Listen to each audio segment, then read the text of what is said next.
ஸ்ரீமத் பிரம்மாண்ட புராணம் 15ஆம் அத்தியாயம் வான சாஸ்திரம். இப்பேரண்டத்தில் 14 லோகங்கள் உள்ளன.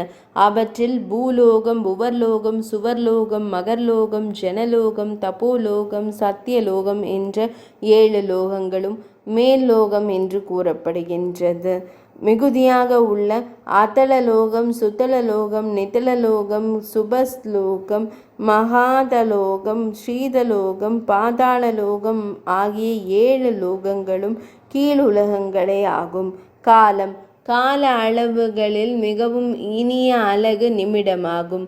ஆனால் இப்போது வினாடி வந்துவிட்டது. 15 நிமிடங்கள் ஒரு கஷ்டா, 30 கஷ்டைகள் ஒரு காலம், 30 காலங்கள் ஒரு முகூர்த்தம், 30 முகூர்த்தங்கள் ஒரு நாள். ஒரு நாள் 10 பிரிவுகளை கொண்டது. பிராத்த காலம், மத்திய காலமான முற்பகல், அபர்ண காலம் என்று அழைக்கப்படும் பிற்பகல், சயன்ஹ காலம், மாலை பொழுது என்று ஒரு நாள் பிரிக்கப்பட்டுள்ளது. பகலில் 15 முகூர்த்தங்களும் இரவுக்கு 15 முகூர்த்தங்களும் உள்ளன. 15 தினங்கள் ஒரு பட்சமாகும். 2 பட்சங்கள் ஒரு மாதமாகும். 2 மாதங்கள் ஒரு ருத்துவாகும். 3 ருத்துக்கள் ஒரு அயனமாகும். 2 அயனங்கள் ஒரு வருடமாகும். சித்திரை முதல் பங்குனி வரை உள்ள 12 மாதங்கள் ஒரு வருடமாகும். ஆகாயத்தில் லட்சக்கணக்கான நட்சத்திரங்கள் மின்னுகின்றன. அவற்றுள் சப்த ரிஷிகள், துருவ நட்சத்திரம், அருந்ததி நட்சத்திரம் என்பவை புனிதமான முக்கிய நட்சத்திரங்கள் ஆகும். நட்சத்திரங்கள் யாவும் துருவ நட்சத்திரத்தை சுற்றி வருகின்றன. மேகங்கள் ஆக்னேய மேகம், பிரம்மஜ மேகங்கள், பங்கஜ மேகங்கள் என 3 வகைப்படும். ஆக்னேய மேகங்கள் இடி இடிக்காது, மின்னல் மின்னாது பெருமழையை பொழியும். மலை மீது உலாவும் மேகங்களை பிரம்ம மேகங்கள் என்று கூறுவர். இந்த மேகம் பலத்த இடி மின்னலோடுதான் மழையை பொழியும். பங்கஜ மேகங்கள் வானில் காற்றின் திசைக்கேற்ப நகர்ந்து செல்லும். இவை மிகவும் அமைதியான மேகங்களாகும். சூரியனதும் சூரிய வம்சமும். முனிவர்கள் வாயு தேவரை நோக்கி, பிரம்ம ரிஷியே, இனி எனக்கு சூரிய வம்சத்து அரசர்களின் வரலாற்றை கூறுங்கள் என்றனர். சூரிய தேவனுக்கு வைவஸ்வத மனு என்பவன் பிறந்தான். அவனுக்கு இக்ஷ்வாகு, நாபாகன், திருஷ்டன், சர்யாதி, நரிஷ்யந்தன், பிராம்சு, நாகோதீஷன், கருஷன், புருஷரத்ரன் என்ற 9 பிள்ளைகள் பிறந்தனர். இவர்களே 9 மனுக்களாவர். இக்ஷ்வாகுவிற்கு 100 மகன்கள் பிறந்தனர். இவர்களுள் மூத்தவன் விகுச்சி, 2வது மகன் நாபாகன். நாபாகனுக்கு அம்பரீஷன் என்பவன் பிறந்தான். அவன் மிகுந்த பலசாலியாவான்.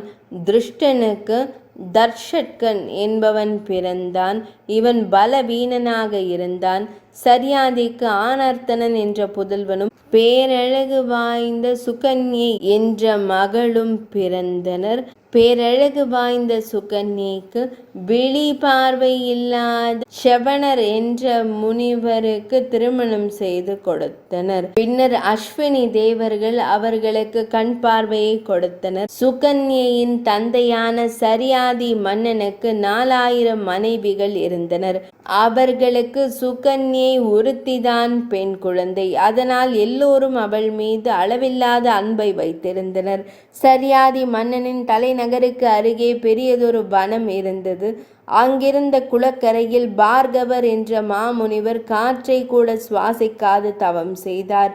அவரை புற்று மூடி இருந்தது. ஒரு நாள் சர்யாதி மன்னன் தனது மனைவியோடும் மகளோடும் படை வீரர்களோடும் அந்த வனத்திற்கு வந்தான். சுகன்யை தனது தோழிகளோடு அப்புற்றின் அருகே வந்து அதை விசித்திரமாக பார்த்தாள். அந்த புற்றில் இருந்த பொந்திலிருந்து மின்மினி பூச்சியைப் போல ஒளி மின்னியது. இது என்னவாக இருக்கும் என்று நினைத்த சுகன்யை ஒரு முள்ளை எடுத்து அதனால் குத்தி பார்த்தாள். அது முனிவரின் விழி, கண். முனிவர் தவம் கலைந்து எழுந்தபோது ஒரு பெண் தன் அருகே நிற்பதைக் கண்டு, இவ்வாறு ஏன் செய்தாய்? தூரச் செல் என்றார். அது சுகன்யைக்கு விளங்காததால் மேலும் அவரது கண்ணை முள்ளால் குத்தினாள். அதனால் முனிவருக்கு பெரும் வேதனை ஏற்பட்டது, கோபமும் வந்தது. அப்போது அரசனுக்கும் மனைவியருக்கும் வந்த படைகளுக்கும் மலமும் சலமும் போகாது தடைப்பட்டது. அதனால் துன்பப்பட்ட அரசன் அனைவரையும் அழைத்து, யார் யார் என்ன பாவம் செய்தீர்கள் கூறுங்கள் என்றான். அரசே, தடாகத்தின் ஒரு கரையில் பார்கவ முனிவர் தவம் செய்கிறார். அவருக்கு யாரோ துன்பம் செய்துவிட்டனர் என்று சிலர் கூறினர். முனிவர்களே, இனி சூரியன் முதலான கிரகங்களின் நிலையை கூறுகிறேன். சூரியனது தேர் 10,000 யோஜனை விசாலமுடையது. அந்த தேருக்கு காயத்ரி, பிருகதி, உஷ்ணிக், ஜகதி, திருஷ்ருப், அனுஷ்ருப், பஷ்டி என்ற சந்தங்கள் 7மே குதிரைகளாக பூட்டப்பட்டுள்ளன. சூரியன் தென் திசையை அடையும் போது ஜோதி சக்கரத்தின் கடைசியை அடைந்தவனாகி எரிந்த அம்பை போல விரைவாக ஓடுவான். சூரிய பகவான் தான் இரவு பகல் ஏற்பட காரணமானவன். யோகிகளுக்கு அவன் பற்றுகள் அகல காரணமாகவும் இருக்கிறான். சூரியனின் வெப்பம் எங்கும் ஒரே அளவிலானதாகவே இருக்கும். அதன் திக்குகள் எதிலும் எவர்களுக்கு எங்கே காணப்படுகின்றானோ அங்கே உதயம் என்றும் அதற்கு நேர் எதிரே அஸ்தமனம் என்றும் கொள்ளப்படும். சூரியன் உதயமானது முதல் கிரணங்கள் வளர்ந்து நண்பகலுக்கு மேல் கிரணங்கள் சுருங்க பெற்று அஸ்தமனமாகிறான். இந்த உதய அஸ்தமனங்களை கொண்டுதான் கிழக்கு மேற்கு என்று திசைகள் கணிக்கப்பட்டன. இதை கொண்டு வலது புறம் தென் திசை என்றும் இடது புறம் வடதிசை என்றும் கணிக்கப்பட்டது. மகாமேரு மலையில் இருக்கின்ற பிரம்ம சபைக்கு செல்லும் போது சூரிய கிரணங்கள் ஒளி மங்குவதால் அச்சபையை சூரியன் காய்வதில்லை. இது போன்ற உதய அஸ்தமனங்களால் கிழக்கு முதலிய திசைகள் ஏற்பட்டிருப்பதால் மேரு மலையானது சகல காலங்களிலும் வடக்காகவே ஆகின்றது. அதனால் பிரம்ம சபையில் சூரிய ஒளி படாமையால் பகலும் இரவாகவே இருக்கும். ஜோதி சக்கரத்தில் தெரிகின்ற சூரியன் தென் திசையிலிருந்து நீங்கி உத்தராயணத்தின் முதலாவது மகரத்தில் வரும்போது முன்வந்த பகல் இரவுகளை விட வேறுபாடுகள் உடையனவாக பகல் இரவை உண்டாக்குவான். கும்பம் மீனம் என்ற 2 ராசிகளையும் கடந்து மேஷ ராசியில் பிரவேசிக்கும் போது பகலிரவுகள் சரியாக வரும். பின் அங்கிருந்து சஞ்சரிக்கும் போது பகல் அதிகரிக்க இரவு குறையும். இவ்வாறு மிதுனம் வரை சூரியன் சென்று கர்க்கடக ராசிக்கு வரும்போது தட்சிணாயனம் உண்டாகும். தட்சிணாயனத்தில் சூரியன் விரைவாக சஞ்சரித்து கொண்டு 12 முகூர்த்த காலமான பகலினால் 13.5 நட்சத்திரங்களையும் 18 முகூர்த்த காலமான இரவினாலே ஏனைய 13.5 நட்சத்திரங்களையும் கடக்கின்றான். மறுபடியும் உத்தராயணத்திற்கு வரும்போது மந்தமாக சஞ்சரித்து கொண்டு முன்னைய இரவு பகல்களை உண்டாக்குகிறான். அதனால் உத்தராயணத்தில் பகலின் வளர்ச்சி 18 முகூர்த்த அளவாகவும் இரவில் 12 முகூர்த்த அளவாகவும் இருக்கும். இரவை உஷ்ஷை என்றும் பகலை வியுஷ்டி என்றும் கூறப்படும். இந்த உஷ்ஷை வியுஷ்டியின் நடுவில் இருப்பது சந்தி என்று சொல்லப்படும். இந்த சந்தி ஏற்படும் போது மந்தேகர் என்ற அரக்கர் சூரியனை புசிக்க முயல்கிறார். அவர்களுக்கு நித்திய மரணமும் உடல் அழியாது இருக்கும் என்று பிரம்மதேவர் சாபமிட்டிருக்கிறார். அதனால் அந்த அசுரர்கள் சூரியனை உண்ண முயலும் போது சூரியனுக்கும் அசுரர்களுக்கும் இடையே கடும் யுத்தம் நடைபெறும். அப்போது பிராமணர்கள் மந்திரம் ஓதி நீரை தெளிப்பர். அந்த நீர் ஆயுதமாக செயல்பட்டு அசுரர்களை அழிக்கும். அதன் பின்னர் பிராமணர்கள் அக்னிகோத்திரத்துடன் மந்திரம் ஓத சூரியன் மீண்டும் பிரகாசிப்பார். அந்த மந்திர வடிவமானது பகவான் ஸ்ரீ மகாவிஷ்ணுவின் உருவில் இருப்பதால் தான் அசுரர்கள் அழிந்து போகின்றனர். பகவான் ஸ்ரீ மகாவிஷ்ணுவின் அருளால் சூரியன் பிரகாசிப்பதால் அந்த அசுரர்கள் அழிகின்றனர். அதனால் யாரும் சந்தியாவந்தனம் செய்யாது விடலாகாது. விட்டுவிட்டால் சூரியனை கொன்ற பாவத்தை அவன் அடைவான். 15 நிமிடங்கள் ஒரு காஷ்டை, 30 காஷ்டைகள் ஒரு கலை, 30 கலைகள் ஒரு முகூர்த்தம். அவை 30 சேர்ந்தால் ஒரு நாளாகும். இதில் ஒரு முகூர்த்த காலமே சந்தியாவந்தனத்திற்கு உரிய காலமாகும். உதயம் தொடங்கி சூரியன் 3 முகூர்த்தம் செல்லும் அளவும் பிராத்த காலம். அது பகலில் 5ல் ஒரு பங்காகும். சூரியன் கடகராசியில் இருக்கும்போது தட்சிணாயனமும் மகர ராசியில் இருக்கும்போது உத்தராயணமும் ஆகும். ஸ்வேத மலைக்கு வடக்கே ஷிருங்கவான் என்ற மலை இருக்கிறது. அதற்கு 3 முடிகள் உண்டு. ஒரு முடி தெற்கேயும் மற்றொன்று வடக்கிலும் இன்னொன்று மத்தியிலும் உண்டு. தெற்கு முடியில் சூரியன் சஞ்சரிக்கும் போது தட்சிணாயனமும் வடக்கு முடியில் சஞ்சரிக்கும் போது உத்தராயணமும் நடுவே சஞ்சரிக்கும் போது விஷுவமும் வருகிறது. கிருத்திகையின் முதல் பாகத்தில் சூரியன் இருக்கும்போது சந்திரன் விசாக நட்சத்திரத்தின் 4ஆம் பாதத்தில் இருப்பார். சூரியன் விசாக நட்சத்திரத்தில் சஞ்சரிக்கும் போது சந்திரன் கிருத்திகையின் 1ஆம் பாகத்தில் இருப்பார். இந்த காலம்தான் மகா விஷுவம் என்ற புண்ணிய காலமாகும். அப்போது பித்ருக்களின் நன்மைக்காக பிராமணர்களுக்கு தானம் கொடுக்க வேண்டும். முன்பு லோகாலோகம் என்ற மலையை குறித்து கூறினேன். அதன் நாற்புறங்களிலும் கர்தம பிரஜாபதியின் பிள்ளைகள் இருக்கிறார்கள். அகஸ்திய வீதிக்கு வடக்காகவும் அஜ வீதிக்கு தெற்காகவும் வைக்க வாகன வழிக்கு வெளியில் இருக்கின்ற மார்க்கம் பிதுர்யானமாகும். அதுதான் பிதுர்லோகத்திற்கு செல்லும் வழியாகும். அங்கே சில முனிவர்கள் தவம் செய்து கொண்டிருப்பர். அங்கு வாழும் முனிவர்கள் பிரம்மதேவரின் நாள் வரை அவர்களும் உயிரோடு இருப்பர். அந்த காலத்தில் பூமி முதல் துருவன் இருக்கும் இடம் வரை அழிந்துவிடும். சப்த ரிஷிகளுக்கு மேலே வடபுறத்தில் துருவ நட்சத்திரம் உள்ள இடம் மிகவும் பிரகாசமான ஆகாயமாகும். அந்த ஸ்தானம் விராட் புருஷனுக்கு இருதய நாடி ஸ்தானமாகும். அங்கே பகவான் ஸ்ரீ மகாவிஷ்ணு எழுந்தருளி இருக்கிறார். அதனால் அதற்கு விஷ்ணு பதம் என்ற பெயர் ஏற்பட்டது. அந்த ஸ்தானம் யோகிகளுக்கு பாவ புண்ணியங்களை ஒழிக்கும் இடமாகும். அந்த உத்தமமான இடத்திற்கு யோகிகள் சென்று ஆனந்தத்தோடு இருப்பர். அவர்கள் அவ்வாறு ஆனந்தத்தோடு கூடியிருக்கும் இடம் பகவான் ஸ்ரீ மகாவிஷ்ணுவுடைய பரமபதமாகும். சராசரங்கள் யாவும் குறுக்காகவும் நெடுக்காகவும் கோர்க்கப்பட்டு எங்கே இருக்கின்றதோ அந்த இடம் பகவான் ஸ்ரீ மகாவிஷ்ணுவின் பரமபதமாகும். எது ஆகாயத்தில் சூரியனை போல ஞானிகளுக்கு ஞானத்தால் பிரத்யட்சமாக விளங்குமோ அதுவே பகவான் ஸ்ரீ மகாவிஷ்ணுவின் பரமபதமாகும்.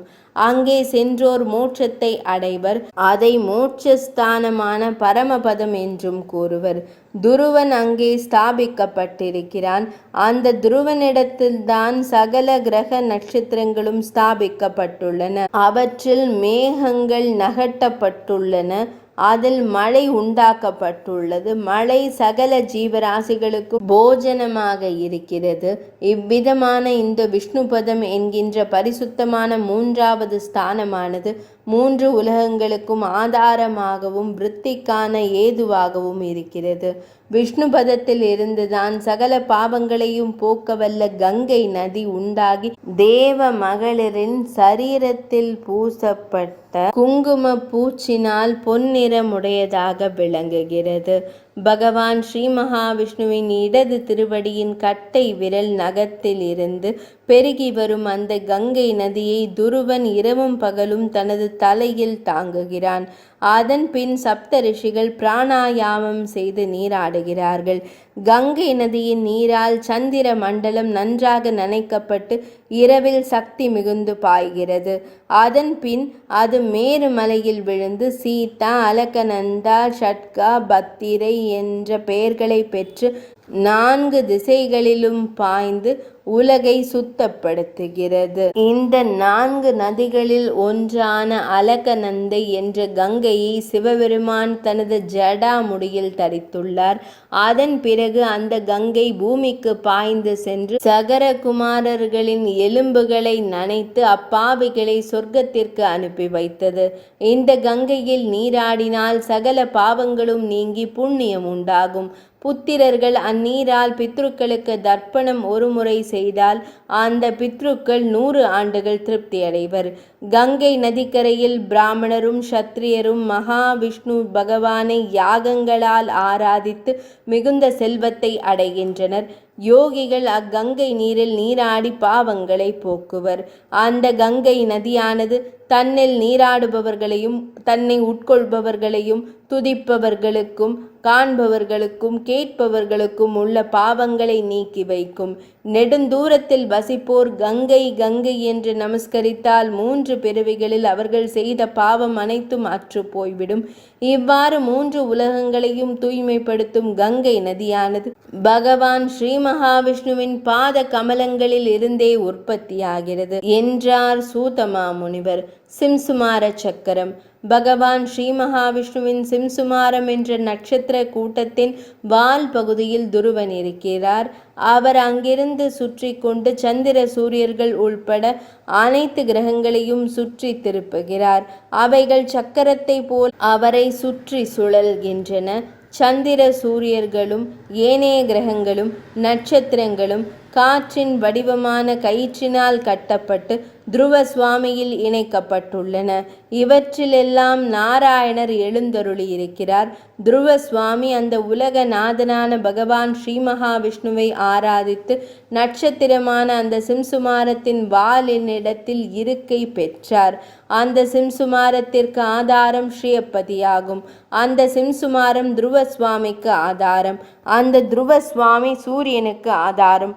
அதுபோல சூரியன் தேவர்களுக்கும் மனிதர்களுக்கும் ஆதாரம். அது எவ்வாறென்றால் சூரியனின் அருளால் மழை பொழிய உயிர்களுக்கு உணவு வகைகள் உண்டாகின்றன. உணவாலே தான் சகலமும் உண்டாகிறது. சூரியன் தனது உக்கிரமான கிரணங்களால் நீரை எடுத்து சந்திரனிடம் ஒப்படைக்க அதை சந்திரன் மேகத்திடம் விட அந்த மேகங்களிலிருந்து மழை நீரானது உலகில் பொழிகிறது. ஆறுகள், குளங்கள், கடல்கள் ஆகியவற்றில் உள்ள நீரை சூரியன் கவர்ந்து மழையாக பொழிகிறார். ஆகாய கங்கையின் நீரை சூரியன் மேகங்களுக்கு கொடுக்காது மழையாக பொழிவதும் உண்டு. அந்த நீர் மனிதனில் பட்டால் மனிதர் செய்த பாவங்கள் தீரும். மைத்ரேய முனிவரே, சூரியன் காணப்படும் போது எந்த நீர் மேகமின்றி ஆகாயத்திலிருந்து விழுகிறதோ அதுதான் ஆகாய கங்கையின் நீராகும்.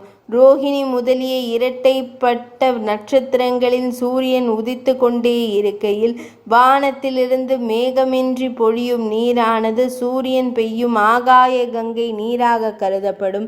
எந்த தண்ணீராவது மேகங்களால் ஏற்படுகிறதோ அது பிராணிகளின் அமுதம் என்று சொல்லப்படும்.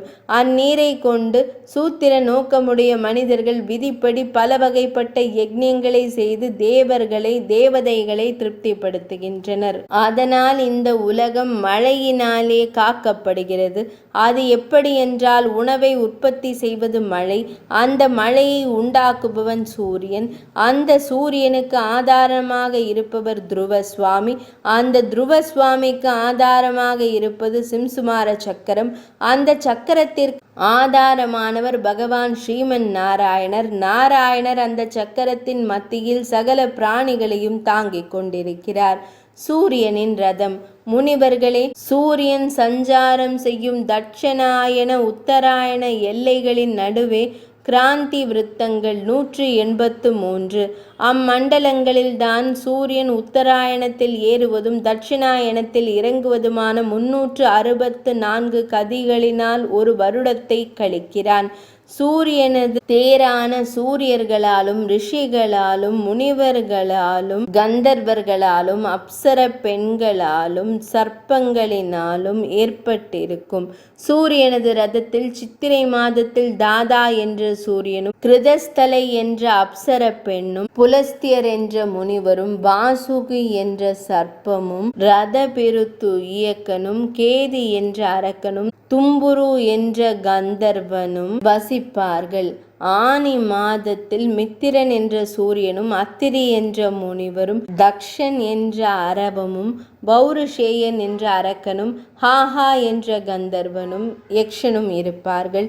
ஆடி மாதத்தில் வருணன் என்ற சூரியனும் வசிஷ்டர் என்ற முனிவரும் சகஜனியை என்ற அப்சர பெண்ணும் ஹூஹூ என்ற கந்தர்வனும் நாகம் என்ற சர்ப்பமும் ரதன் என்ற ராட்சசனும் சித்திரன் என்ற யக்ஷனும் வசிப்பார்கள். ஆவணி மாதத்தில் இந்திரன் என்ற சூரியனும் விசுவாப என்ற கந்தர்வனும் சுரோதா என்ற யக்ஷனும் ஏலாபுத்திரன் என்ற சர்ப்பமும் அங்கிரசு என்ற முனிவரும் பிரம்மலோச்சை என்ற அப்சர பெண்ணும் சர்ப்பி என்ற ராட்சசனும் இருப்பார்கள். புரட்டாசி மாதத்தில் விவசுவான் என்ற சூரியனும் பிருகு என்ற முனிவரும் அனுமலோச்சா என்ற அப்சர பெண்ணும் சங்கபாலன் என்ற அரபமும் வியாக்கிரன் என்ற யக்ஷனும் இருப்பார்கள். ஐப்பசி மாதத்தில் பூஷா என்ற சூரியனும் பகருகி என்ற கந்தர்வனும் வாதன் என்ற ராட்சசனும் தனஞ்சயன் என்ற சர்ப்பமும் கௌதமர் என்ற முனிவரும் இருப்பார்கள். கார்த்திகை மாதத்தில் பர்ஜன்யன் என்ற சூரியனும் விசுவாசு என்ற கந்தர்வனும் பரத்வாஜர் என்ற முனிவரும் ஐராவதம் என்ற சர்ப்பமும் விசுவாக்கி என்ற அப்சர பெண்ணும் சேனஜித்து என்ற யக்ஷனும் ஆப என்ற ராட்சசனும் வசிப்பார்கள்.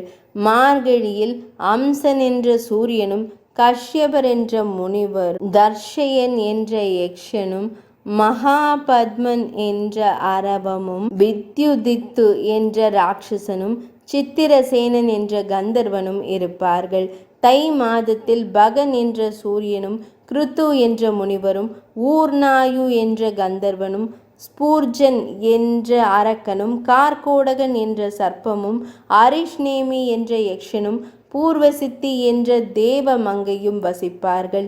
மாசி மாதத்தில் துவட்டா என்ற சூரியனும் ஜமதக்னி முனிவரும் திலோத்தமை என்கின்ற தேவ ராசியான அப்சர பெண்ணும் கம்பளன் என்ற அரவமும் பிரம்மா பேதன் என்ற அரக்கனும் இருதசித்து என்ற யக்ஷனும் திருதராட்டினன் என்ற கந்தர்வனும் வசிப்பார்கள். பங்குனியில் விஷ்ணு என்ற சூரியனும் விஸ்வாமித்திரர் என்ற முனிவரும் ரம்பை என்ற தேவமங்கையான அப்சர பெண்ணும் சூரிய வர்ச்சசு என்ற கந்தர்வனும் சத்யஜித்து என்னும் யக்ஷனும் அசுபதரன் என்ற சர்ப்பமும் யக்ஞோபேதன் என்ற அரக்கனும் வாசம் செய்வர். ஒவ்வொரு மாதமும் அந்தந்த மாதத்திற்குரியவர்கள் பகவான் ஸ்ரீ மகாவிஷ்ணுவின் சக்தியால் வியாபிக்கப்பட்டு சூரிய ரதத்தில் ஏறி இருந்து உலகை ஒளிரச் செய்கின்றனர். சூரிய மண்டலத்தில் பிரகாசிக்கும் சூரியனுக்கு ஒளி விருத்தியாகும்படி ரிஷிகள் துதிக்கிறார்கள். கந்தர்வர்கள் கானம் இசைக்கின்றனர். தேவமங்கையர்கள் நடனமாடுகின்றனர். அரக்கர்கள் சூரியனின் பின் செல்கின்றனர். சர்ப்பங்கள் சுமக்கின்றன. இயக்கர்கள் கடிவாளத்தை தூக்கி பிடிக்கின்றனர். முனிவர்கள் சூரியனை சூழ்ந்து உபாசனை செய்கின்றனர். அவர்கள் தமது பணியை சிறப்புடன் செய்து வருகின்றனர். சூரியனின் சிறப்பு செயல்கள். வாயு பகவானே, சூரிய ரதத்தில் இருக்கும் அனைவரது தொழில்களையும் கூறினீர்கள். ஆனால் சூரியனது தொழிலை குறித்து கூறவில்லை. அதனால் சூரியனது சிறப்பையும் தொழிலையும் கூறி அருளுங்கள் என்றார் ஒரு முனிவர். ரிக், யஜுர், சாமம் என்ற 3 வேதங்களின் வடிவாக இருக்கும் பகவான் ஸ்ரீ மகாவிஷ்ணுவின் சக்தியே சூரிய ரூப இருந்து காய்ச்சுவதுமல்லாமல் உலகின் பாவங்களையும் போக்கிக் கொண்டிருக்கிறது. அதனால்தான் ஆதித்யன் முதலிய கணங்கள் 7லும் ஆதித்தனே முக்கியமானவர். அந்தந்த மாதங்களுக்குரிய சூரியனது சக்தியாக பகவான் ஸ்ரீ மகாவிஷ்ணு பிரபாகமே விளங்குகிறது.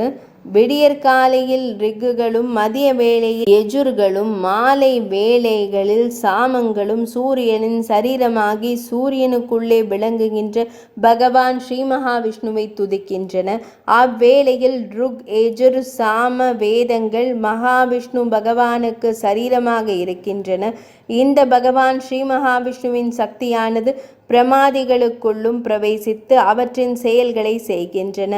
ஆரம்பத்தில் பகவான் ஸ்ரீ மகாவிஷ்ணுவின் சக்தி ரிக்வேதமான பிரம்மாவாகவும், சந்தியில் யஜுர்வேதமான விஷ்ணுவாகவும், முடிவில் சாம வேதமான ருத்ரனாகவும் விளங்கும் பகவான் ஸ்ரீ மகாவிஷ்ணுவின் சக்தியே உதவி செய்து பிரகாசிக்கின்றது. இவ்வாறு வேதத்ரய ரூபமான பகவான் ஸ்ரீ மகாவிஷ்ணுவின் சுத்த சாத்வீக சக்தியானது சூரியனில் பிரவேசித்திருப்பதால் சூரியன் சிறப்புடன் பிரகாசித்து கொண்டு உலகில் உள்ள தீமைகளை எல்லாம் அழைக்கிறான். அத்தகைய சூரியனின் பித்ருக்கள் தேவதைகள் மனிதர்கள் முதலியோரை மகிழ்வித்து இரவு பகலை உண்டாக்கி கொண்டிருக்கிறான் என்றார் பராசர முனிவர். சிவனின் நீலகண்டம். வாயுதேவர் தொடர்ந்து கூறினார், மைத்ரேயரே, தாம் கேட்ட சரித்திரத்தை நான் முன்பு மரீச்சி முனிவரிடம் கேட்டறிந்தேன். அவர் கூறியபடி அதை உமக்கு நான் கூறுகிறேன். ஒரு சமயம் துர்வாச முனிவர் வந்து கொண்டிருந்தார். அவர் ஒரு நாள் மிகவும் கொடிய மிருகங்கள் வாழும் காட்டு வழியே சென்றபோது அக்காட்டில் ஒரு பெண் தென்பட்டாள். அவளது கையில் ஒரு மாலையும் பரிமளமும் இருந்தது. அவர் அப்பெண்ணை நோக்கி, பெண்ணே, உன்னிடம் இருக்கும் அழகிய மாலையை எனக்கு தருவாயா என்று கேட்டார். அந்த மங்கை அம்மாலையை கொடுக்க துர்வாசர் அதை தனது தலையில் அணிந்து கொண்டு அக்காட்டு வழியாக சென்றபோது தேவேந்திரன் தனது வாகனமான ஐராவதம் என்ற யானையின் மீதேறி வந்து கொண்டிருந்தான். அப்போது அவர் அணிந்திருந்த மாலை கழன்று விழ துர்வாசர் அதை தேவேந்திரன் மீது வீசி எறிந்தார். தேவேந்திரன் அதை தட்டிவிட அந்த மாலை யானையின் மீது விழுந்தது. அதை அந்த யானை மூர்க்கத்துடன் எடுத்து தனது காலில் போட்டு மிதித்தது. அதை கண்டு மிகவும் கோபமடைந்த துர்வாச முனிவர் கடும் கோபம் கொண்டு, தேவேந்திரா, நீ உனது செல்வச் செருக்கால் நான் அணிவித்த மாலையை அவமதித்தார். அதனால் நீ உனது சகல செல்வங்களையும் இழப்பாயாக. அத்துடன் உலகம் உனது மகாலட்சுமியின் அருள் அகன்ற துன்பம் அடைய கடவாய் என்று சபித்தார். அதை கேட்டு நடுநடுங்கிய தேவேந்திரன் யானையை விட்டு கீழிறங்கி தன்னை மன்னிக்குமாறு இறந்து வேண்டிக் கொண்டான். தேவேந்திரா, நான் இதயமற்றவன். நான் யாரையும் மன்னிக்க மாட்டேன். நான் முனிவர்களுள் மாறுபட்டவன். முன்பு நீ கௌதம முனிவருக்கும் வேறு சில முனிவர்களும் உனது ஆணவமான போக்கை கண்டித்து பின் மன்னித்தனர். நான் அப்படியானவன் அல்ல.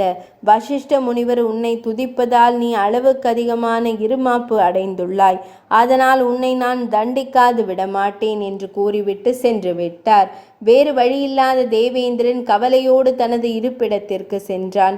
அன்று முதல் 3 உலகங்களும் லக்ஷ்மி தேவியின் கடாட்சமற்றதால் மாறுபாடு அடைந்தனர். முனிவர்கள் தவம் செய்வதை மறந்தனர். மழை பொழியவில்லை, பயிர்கள் செய்யப்படவில்லை, பூஜைகள் ஆலயங்களில் நடைபெறவில்லை. மக்களிடம் ஞானம் குறைந்து காமம் அதிகரித்தது. அரக்கர்கள் தேவர்களை மிக கொடுமையாக தாக்கிக் கொண்டிருந்தனர். அவற்றை கண்டு நடுநடுங்கிய தேவர்கள் பிரம்மதேவரிடம் சென்று தமது நிலையை கூறினர். தேவேந்திரன் தனக்கு நேர்ந்த கதியை பிரம்மதேவருக்கு கூறி கவலை கொண்டான். அவர்களது துயரங்களை கேட்டறிந்த பிரம்மதேவர் அவர்களை பகவான் ஸ்ரீ மகாவிஷ்ணுவிடம் சென்று முறையிடுமாறு கூறினார். பின் அவர்களை அழைத்து கொண்டு திருப்பார்கடலை அடைந்து பகவான் ஸ்ரீ மகாவிஷ்ணுவை எண்ணி துதி செய்தார். பிரம்மதேவருடன் தேவேந்திரன் முதலான தேவர்களும் துதித்தனர். அவர்களது பிரார்த்தனைக்கு இறங்கிய பகவான் ஸ்ரீ மகாவிஷ்ணு அவர்கள் முன் தோன்றினார். தேவர்களே, மந்தார மலையை மத்தாகவும் வாசுகி பாம்பை கடையும் கயிறாகவும் கொண்டு திருப்பார்கடலை கடைந்து அமிர்தத்தை எடுங்கள். அதற்காக அசுரர்களையும் சேர்த்து கொள்ளுங்கள். வரும் அமிர்தத்தில் ஒரு பகுதியை அவர்களுக்கு தருவதாக கூறுங்கள். அமிர்தம் உருவானதும் நீங்கள் அமிர்தத்தை அருந்துங்கள். அப்போது நீங்கள் பலசாலிகள் ஆவீர்கள். நான் அந்த அமிர்தத்தை அசுரர்களுக்கு கிடைக்காமல் செய்கிறேன் என்று பகவான் ஸ்ரீ மகாவிஷ்ணு கூறி அருளினார். தேவர்கள் பகவான் ஸ்ரீ மகாவிஷ்ணுவை வணங்கி நன்றி கூறிவிட்டு அசுரர்களை சந்தித்து அமிர்தம் கடைவதற்காக தங்களுக்கு உதவி செய்தால் கிடைக்கும் அமிர்தத்தை உங்களுக்கும் தருகிறோம் என்று கூற அசுரர்கள் அதற்கு சம்மதித்தனர். அதன் பிறகு தேவர்களும் அசுரர்களும் ஒற்றுமையாக திருப்பார்கடலுக்கு சென்று மேருமலையை மத்தாகவும் வாசுகி என்ற அரவத்தை கயிறாகவும் கொண்டு திருப்பார்கடலை கடைந்தனர். அப்போது பகவான் ஸ்ரீ மகாவிஷ்ணு ஒரு தந்திரம் செய்தார். அதன்படி தேவர்கள் வாசுகியின் வாலை பிடிக்கும்படியும் அசுரர்கள் வாசுகியின் வாய்ப்பகுதியை பிடிக்கும்படியும் செய்தார். திருப்பார்கடலை கடையும் போது வாசுகி பாம்பின் பெருமூச்சால் அசுரர்களின் பலம் சிறிது சிறிதாக குறையத் தொடங்கியது. அத்துடன் அதன் பெருமூச்சு காற்று மேகங்களை அடித்து தள்ளியதால் மேகங்கள் அதன் வால் பக்கம் சென்றன. அதனால் வால் பகுதியில் பெருமழை பெய்தது. அதனால் தேவர்கள் களைப்பு நீங்கி பலமடைந்தனர். அப்போது பகவான் ஸ்ரீ மகாவிஷ்ணு ஆமை உருவமான கூர்ம வடிவம் தாங்கி அந்த உருவத்தில் தோன்றி மேருமலைக்கு உதவியாக இருந்து அதை வேகமாக சுழற்றினார். அத்துடன் வேறொரு திருமேனியை தாங்கி சங்கம் சக்கரம் ஆயுதங்களுடன் தோன்றி வாசுகியின் வாலையும் தலையையும் பிடித்து இடமும் வலமுமாக இழுத்து கடைந்தார். அத்துடன் அவர் மிகவும் பெரியதொரு உருவத்தை எடுத்து மேருமலையின் மேற்புறத்தை ஆக்கிரமித்து அதை பலப்படுத்தினார். பின்பு பகவான் ஸ்ரீ மகாவிஷ்ணு தேவரும் அசுரரும் அறியாத ஓர் உருவம் எடுத்து வாசுகிக்கும் தேவர்களுக்கும் பலத்தை அதிகரிக்க செய்தார். அப்போது காமதேனு உருவானது. அதன் பின் அழகு சுந்தரியான மோகினி வாருணி தேவி தோன்றினாள். அவளது அழகு அசுரர்களை மெய்மறக்க செய்தது. மீண்டும் அவர்கள் திருப்பார்கடலை கடைந்த போது பாரிஜாத மரம் தோன்றியது. அதன் பின் அப்சர பெண்கள் மோகினிகள் பலர் தோன்றினர். அவர்களுடன் குளிர்மயமான சந்திரனும் தோன்றினான். அந்த சந்திரனை ருத்ரமூர்த்தி எடுத்து கொண்டார். அதன் பின் மிகவும் பயங்கரமான இரைச்சலுடன் ஆர்ப்பரித்தவாறு நஞ்சு பிறந்தது. அதன் கொடுமையை தாங்க முடியாத தேவர்கள் துன்பப்பட்ட போது சிவபெருமான் தோன்றி அந்த நஞ்சை எடுத்து உட்கொண்டார். அப்போது தன்வந்திரி தேவர் தோன்றி அமிர்த கலசத்துடன் திருப்பார்கடலிலிருந்து வெளிப்பட்டார். அவரை கண்ட தேவர்கள் மிக்க மகிழ்ச்சி அடைந்தனர்.